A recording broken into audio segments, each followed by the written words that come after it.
করা। কোথাও কাজ শিখতে যাওয়ার দরকার নাই। তোমার সামনে আমার ভিডিও গেলে সাবস্ক্রাইব করে দাও, ভিডিও দেখো এবং আমার কথাগুলি ফলো করো, মাথার ভিতরে নিয়ে নাও, আস্তে আস্তে প্র্যাকটিক্যালি শুরু করো, হয়ে যাবে। না পারলে আমার নাম্বারে যোগাযোগ করো। কোনো ওস্তাদের কাছে কাজ শিখতে যাওয়ার দরকার নাই, ঘরে বসে কাজ শিখে ফেলো, আমার ভিডিও দেখো। এই ভিডিওটা সদ্য নতুন যারা কাজ শিখতেছো তাদের উদ্দেশ্যে এবং যারা পুরনো যারা কাজ শিখতেছেন তাদের জন্যেও। সিনিয়র যারা আছেন তারা তো আসেনি, সিনিয়রদের আবার সমস্যা আছে, সিনিয়ররা আবার দোষ খোঁজে। যাই হোক, অন্তত ইজি বাইক জগতে মোটর কন্ট্রোলার, চার্জার এই সাইডে আমার দোষ খুঁজে লাভ নাই,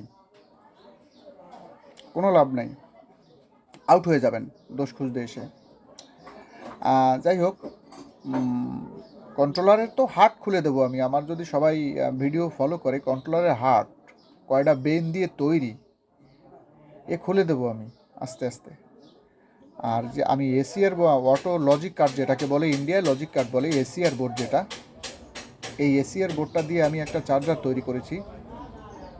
প্র্যাকটিক্যালি তার কিছু ভিডিও দেয়া আছে এবং এর সম্পর্কে জানতে হলে, ভিডিও দেখতে হলে আমার চ্যানেল সাবস্ক্রাইব করতে হবে, ফলো করতে হবে, লাইক দিতে হবে, শেয়ার দিতে হবে এবং দেখতে চান কিনা তাও বলতে হবে কমেন্টে। প্র্যাকটিক্যালি পূর্ণাঙ্গ ভিডিও আসতেছে। ভালো থাকেন সবাই। এই যে বন্ধুরা, লজিক কার্ড দিয়ে ওয়ারিং করার পরে আমি চার্জারটা প্র্যাকটিক্যালি টেস্ট করেছিলাম, তার ছোট্ট একটা ভিডিও এই যে রয়েছে। এই যে ওয়ান করার পরে 15 থেকে 20 সেকেন্ড পরে কাঁটাটা অটোমেটিক দাঁড়িয়ে যাবে।